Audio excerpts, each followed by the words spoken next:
Hi, how you doing? God bless. I'm gonna share my testimony of how I encountered Jesus. I've been walking with God for a little over 4 years, and I feel like now it's time. You know what I mean? Now it's time to put it out there. I think it's important to testify what God's done in your life, and I pray that this would encourage somebody. I pray that it would uplift somebody, that it would convict somebody, that it would shed light on lies for somebody, and ultimately bring glory to God. You know what I mean? So I'm gonna jump into it. Growing up, I was baptized Russian Orthodox, and so we'd go to church on Sundays and stuff, but God wasn't even talked about throughout the week. You know what I mean? I wasn't indoctrinated. I wasn't, fed the Bible. Um, it wasn't real serious. I think we'd say like the Lord's Prayer at night and stuff like that. But once I was old enough to stay home alone, that was it, and I did, and I didn't think about God after that. And I'm grateful that I wasn't indoctrinated or taught religion. But looking back, from a real early age, I was oppressed mentally, like depression and rage and stuff I didn't even understand at all, but I remember even being like 7 years old and having these rage attacks where I'd like scratch my face until I was like bleeding and just like so much like not knowing how to manage what I felt, you know what I mean? And so that I remember that being there early on, and both sides of my family had mental illness and addiction. And so growing up, I was real into sports, and that's what I did. But by the time I was 12, I think maybe 13, I smoked weed for the first time, and it was a wrap. I mean, that became my first love. And I was real radical, so it was like once I experienced that, I was all in. And so by the time I was 14, my parents had found out, and I started going to like outpatient rehabs, and eventually I got sent off to a program for a year in Utah. And that was really kind of, I think, one of the things that was a shift, because what happened there was, before I had gone there, I had experimented with like acid a few times and mushrooms a couple times. And so I was already intrigued by the spiritual realm. Like, I was aware of it, and I was hungry to understand it and to go into it. And so I remember being at this rehab, and I was probably about 7 months in there, and I found this book, and it was about Buddhism. And so while I was there, I started reading about Buddhism. I read 5 or 6 books about it, and I was also prescribed this stuff called Dexedrine, which was like it's like Adderall on steroids. You know what I mean? They actually stopped using it in the 60s, but for whatever reason, this doctor prescribed it to me, and I just kept telling him it wasn't working, and he just kept upping the dosage. So by the time it was done, I was on like 6 times the dose I should have been on. So I was just like full on. It was an amphetamine and methamphetamine. So it was like I was just out of my mind, but I was doing Buddhism.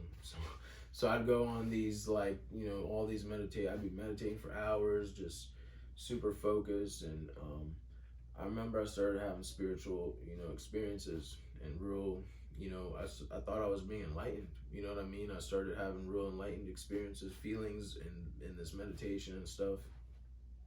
But I also remember it opened up something, because I started having sleep paralysis like every night. And the devil would appear to me, and there was one specific one where I saw the devil appearing to me, and I would like during the day I'd pray like, man, I hope this never happens again. But then like if it didn't happen, I'd be mad, like, because it was something about it intrigued me. Something about it like pulled me in. Like, I was curious. Like, I wanted to figure out like what it was, because it was just so crazy to me. But it scared me to death. And so like, once it would happen, I'd be like, oh, I hope that never happens again. But I remember one specific one. The devil appeared to me, and he said, "You thought I would leave you just like that?" And my roommate woke up to hearing me scream, and woke me up. You know what I mean? But anyways, that really shifted, because what it did is it opened me up to a spiritual realm, and it opened me up to I guess what I would call my journey to finding Christ. And so after that, when I came home, I wasn't the same at all. You know what I mean? I was mentally just, I think I don't know if it was the drugs, the psychosis, but I had psychosis. I would stay up in the middle of the night thinking people in my house, and I'd have a knife, and I would be like thinking people were trying to kill me, and I would think the devil was my friend. Like, I thought he like understood me and like was looking out for me, and it got weird. And at the same time, you know, I got in trouble when I was 16 and put on probation. So I started doing pills like Roxy's, and started doing dope and shooting dope by the time I was 16. Um, and so I was just like going down this hole deeper and deeper, and started going to juvie and in and out of juvie, and so by the time I turned 18, I remember I got a violation, and and so I went to jail for a few days, and when I came out, I found out that this girl I was dating was pregnant.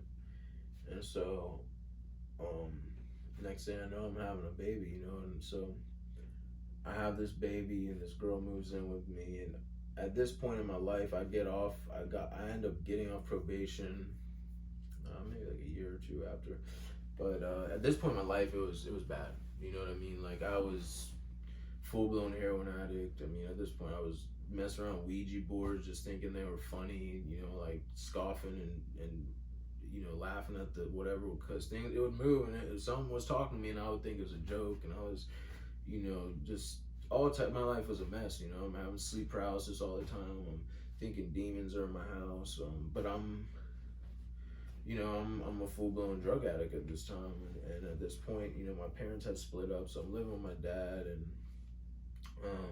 about to have this baby, and so it was just real dark, really, really dark. I was really depressed, and you know, I had one of my best friends had died. He got in a car accident, and you know, the thing that was crazy about it is that I remember I called him one night. I was drunk. I was drinking about, you know, my kid's mom, and I was drinking all this alcohol, and I called my friend to meet me, and so he was like, "Yeah, I'll meet you." And so I drove to go meet him, and he didn't show up. You know what I mean? He didn't answer his phone. It was just it wasn't like him. He had been my best friend since I was 7 years old. Like, we lived in the same neighborhood, and and so he didn't show. I knew that wasn't him. You know what I mean? And so I go and like pass out in this girl's, you know, lawn, and the next morning I find out that he got in a car accident, you know, and so I believe it was on the way to see me, and so anyways, this had happened, and he ended up dying like 2 days later, and it just put this survivor's guilt in me, and I think it was just, he was one of those people that like the only real, like 100% true friend I felt like I had, you know, like brother I had, and so I don't know, I just went into a real dark place. And so this was around 2012. One night I essentially was just drinking, and I said, you know, I'm done. You know what I mean? I had my baby was probably about a year at this time. Me and her mom weren't really. It was a bad situation. You know what I mean? It wasn't working out. And so I just remember one night just being like, at this point I had surpassed depression. You know what I mean? I had surpassed like all emotion. It was just like there was no motion to it. It was just like, yeah, I'm done. And mind you, let me backtrack a little bit. At this point, I was real into psychedelics. I was real into all this stuff, and I started getting into like Reiki, and I was still like kind of into meditation and stuff. And so I was into these spiritual, you know, like these new age type things, playing Ouija board, all this stuff. I was doing tarot cards. I had done, I think, a couple times. I went to a psychic, whatever. I'm doing all these things, and I'm wondering, why am I not getting happy? Like, I'm having these crazy enlightening encounters on acid. But then the next day or 2 days later, I'm finding myself depressed again. So I'm like, why is, you know, these things aren't working. I'm getting worse, you know. But so anyways, I basically just said, you know what, I'm done.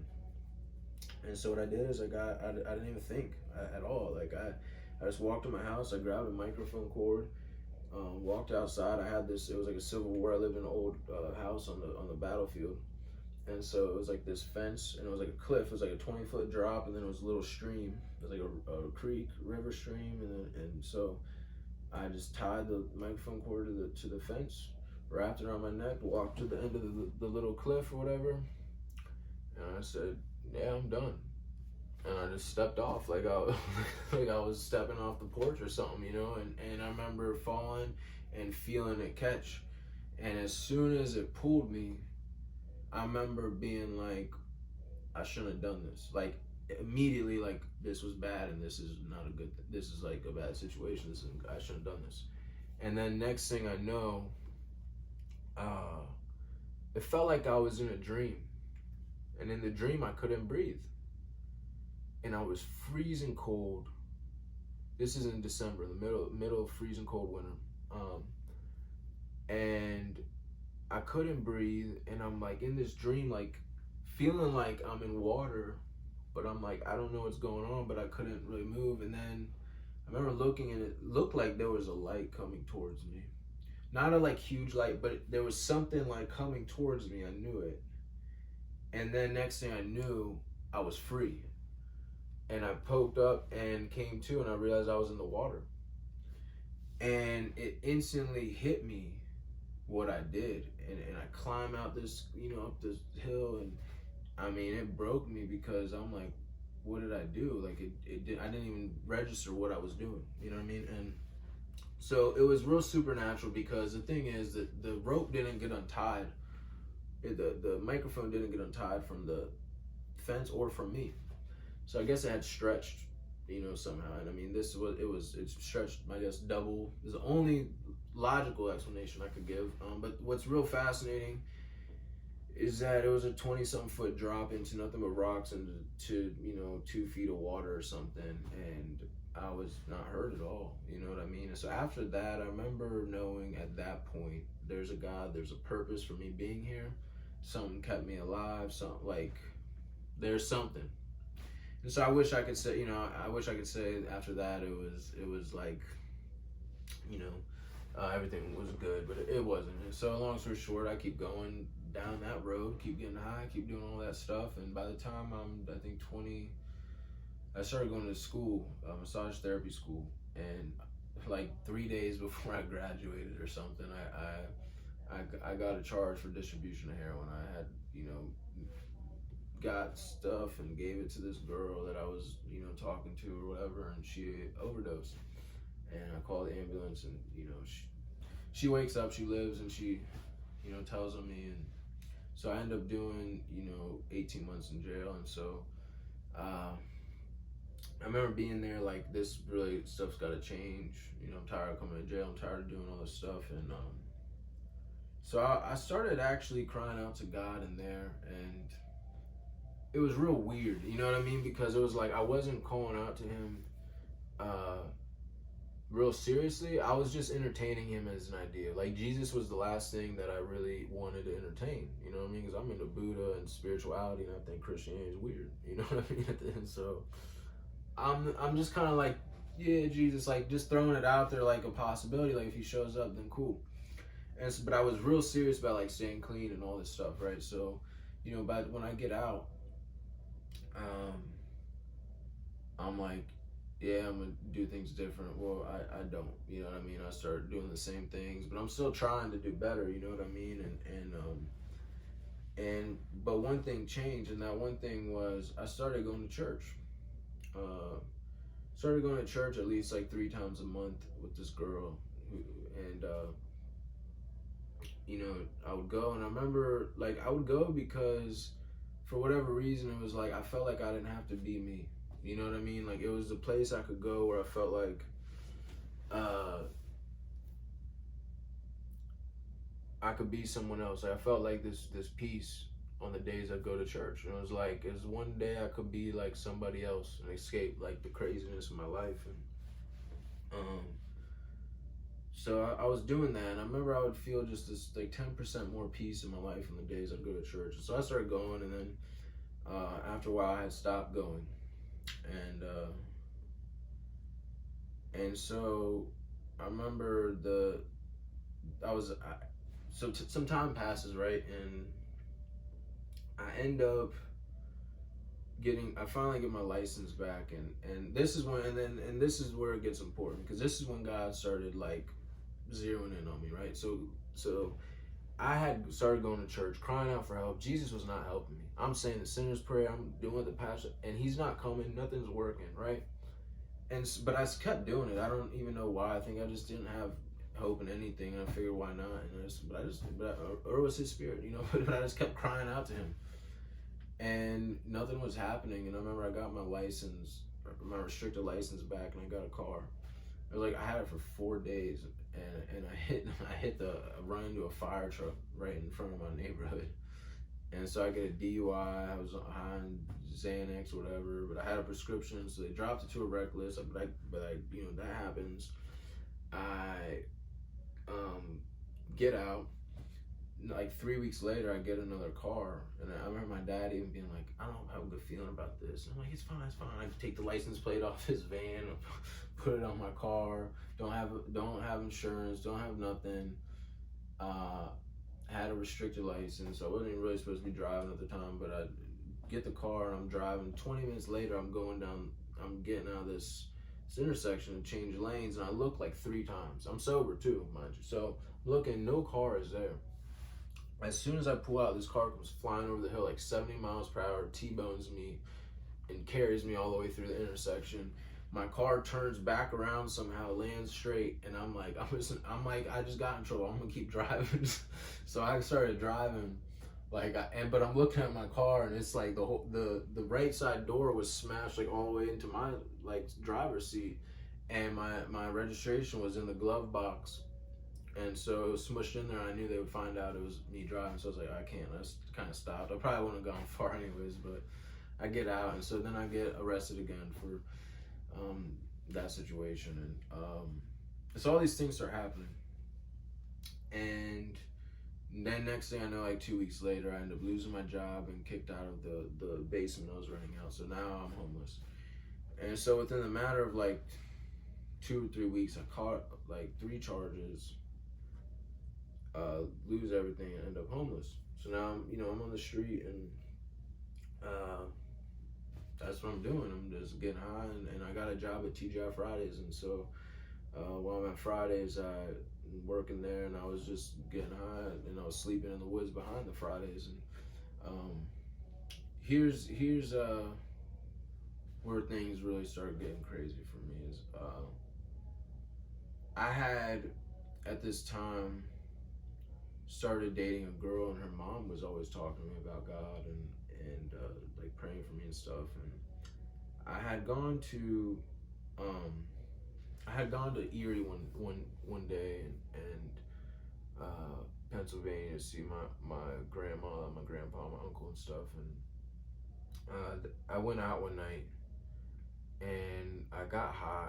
I had taken some ecstasy. I was drinking. I took some ecstasy, and I remember coming home, and I was laying in bed. I was sleeping in this bed with my uncle, and I remember falling asleep and feeling like something was trying to get in my body. Mind you, I'm not saying this to boast. I'm just saying I've done enough drugs to know what's drug and what's not, and so I knew this isn't the high. Felt like something was trying to get in my body, and I'm like fighting it, and then all of a sudden the TV. I'll never forget, it was American Pickers, and their voices changed into demonic voices, and I was like in sleep paralysis. I was in a sleep paralysis state where I couldn't really move, but I was like awake and fighting. The TV turned into demonic voices, and it said, "This is Josh. He's from Virginia," and it was like, "We need to destroy him." And I felt these things trying to get in me, and a couple minutes later, something was telling me, and I'm like squirming, and I'm like crying out, fly off the bed and wake up the house and come like everything's good, and I get up. But then when I go back to sleep, someone's telling me to kill my uncle, and I'm like, what? I'm like, no.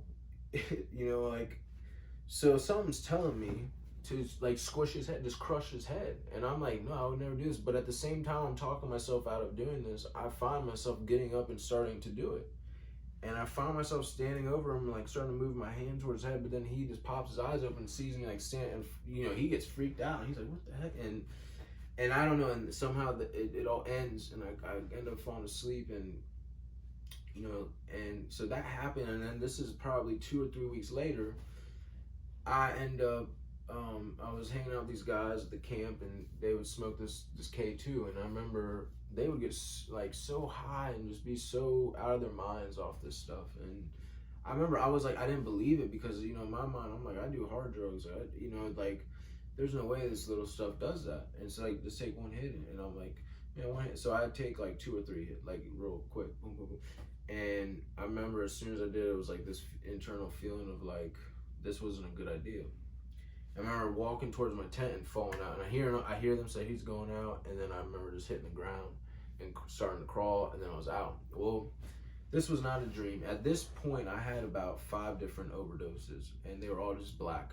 One of them I was hospitalized for. Well, this one wasn't.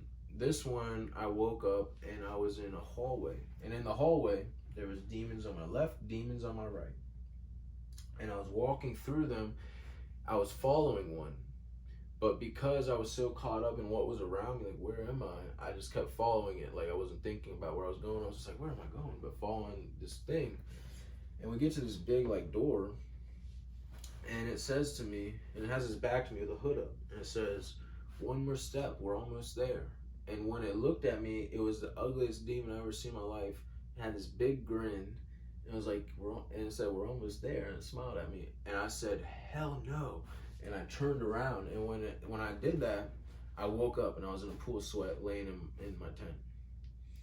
Now, I know people say what they want, you know, and I made it up in my mind, whatever you want to say. I know it was the gates of hell. I know 100% that was real.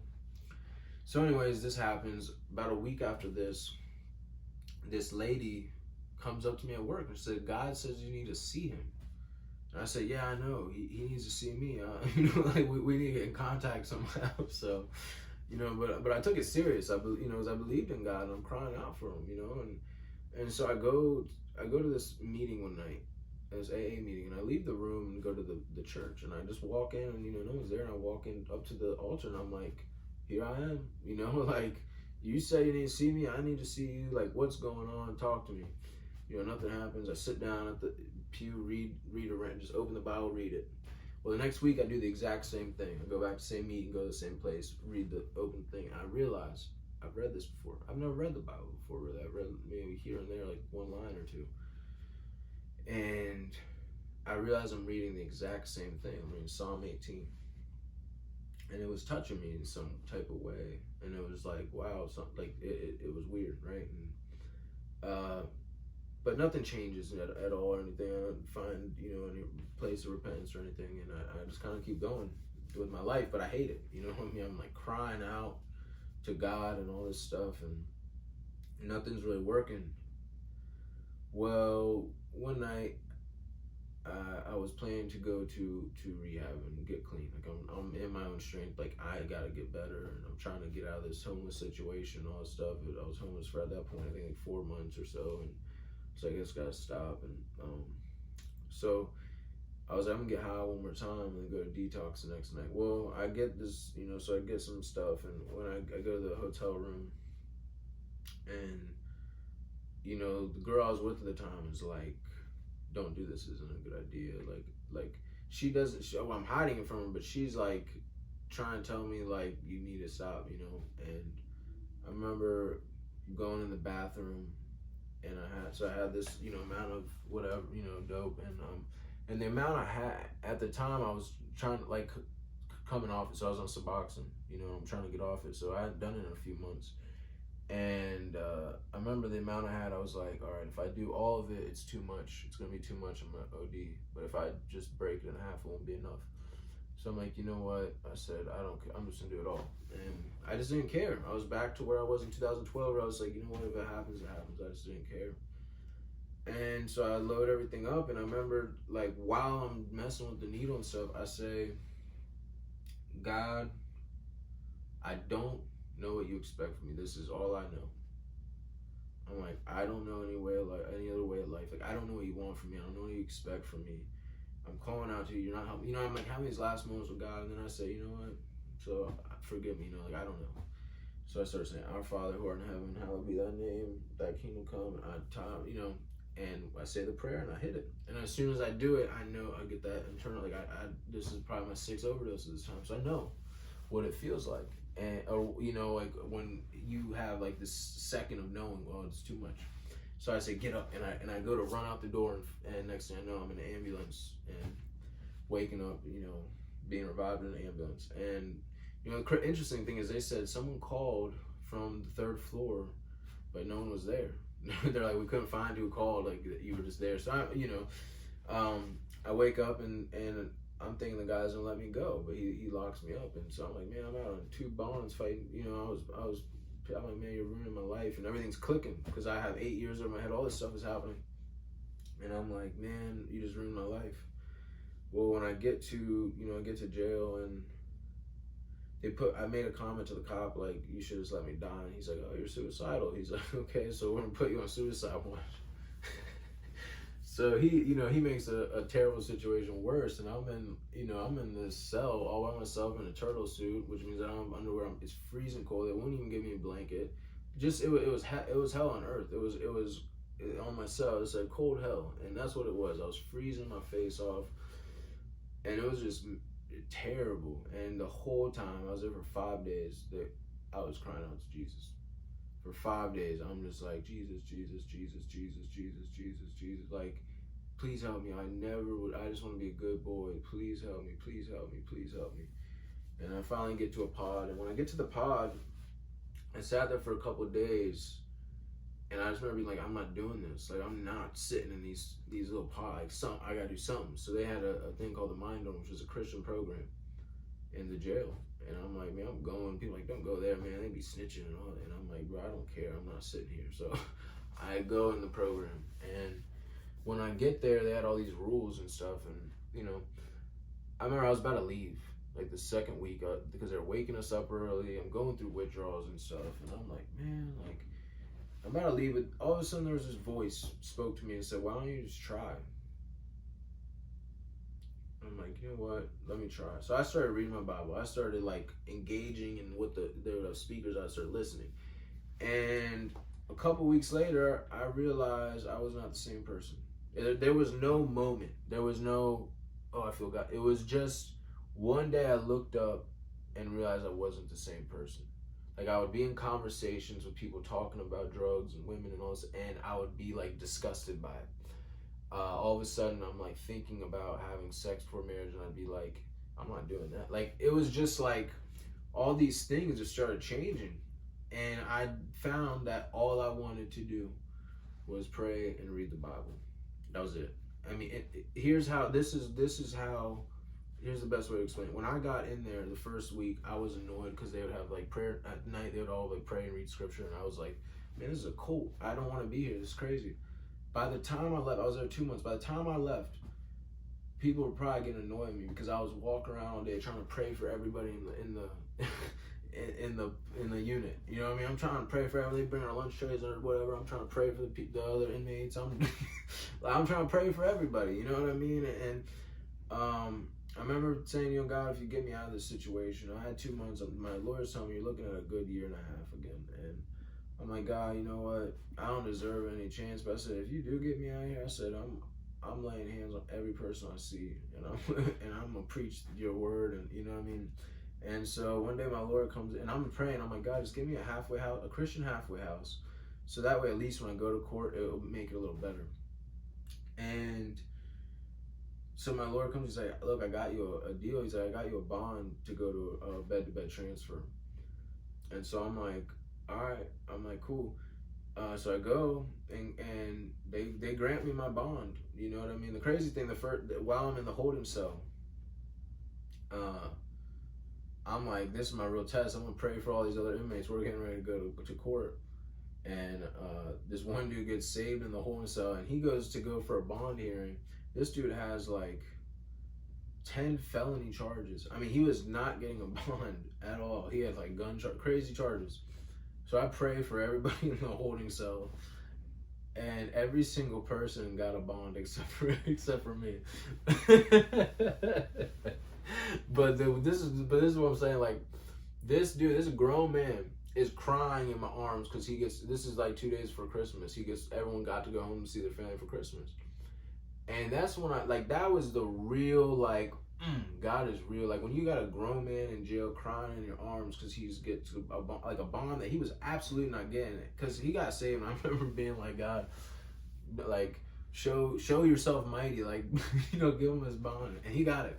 But anyways, that's my encounter. And so I got a bond about a week later, and got to go to a halfway house, and I've been clinging to Christ ever since that day. It's been a journey. It's been rough at times. I've even slid away for times and stumbled. Nowhere near back to my life before, but I can honestly tell you that I have not felt peace, joy, love, purpose in any other thing in my life than walking with Jesus. And I said I was making short. I don't know how long I've been recording, but there's many testimonies and encounters I could share with you guys over the last 4 years, but I'm not gonna, maybe I'll do that in another video. But that was just how this all happened, and I got born again. You know what I mean? And when I went back to court, I was still on bond. When I went back to court, my lawyer was trying to get me to lie, because he's like, they're gonna give you some time if you don't say it like this and do it. And I said, I'm not lying. I said, God's gonna work this out. And the judge said, he said, look, you've been out for a year and you've been doing really good. What am I? I don't see the point of locking you back up now. So I was looking at 18 months to like 2 or 3 years. Like that was my God, and I ended up only doing 2 months. And that, like, God delivered me from that whole situation. Yeah, I had to do a bunch of rehab and probation, all that, but that's my testimony. You know what I mean? God met me at the lowest point of my life, and at that time, everybody I knew turned their back on me. I had no friends. I had nobody.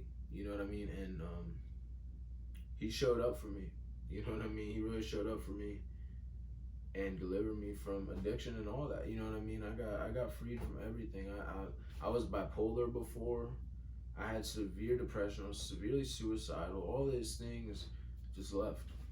You know what I mean? It wasn't like I was fighting to stay clean. I wasn't like fighting to try to like fight these urges. It was gone. You know what I mean? When you taste and see that the Lord is good, it wipes out any other thing. When you experience the true goodness of God, it completely crushes anything this world could give you. And so that's my testimony. You know what I mean? And God shows himself mighty in my life, man. He really does. I love you, Jesus. I love you. I love him. You know what I mean? We are in love, and we're in for the long haul. You know what I mean? So that's it. Hope it bless you. Yeah.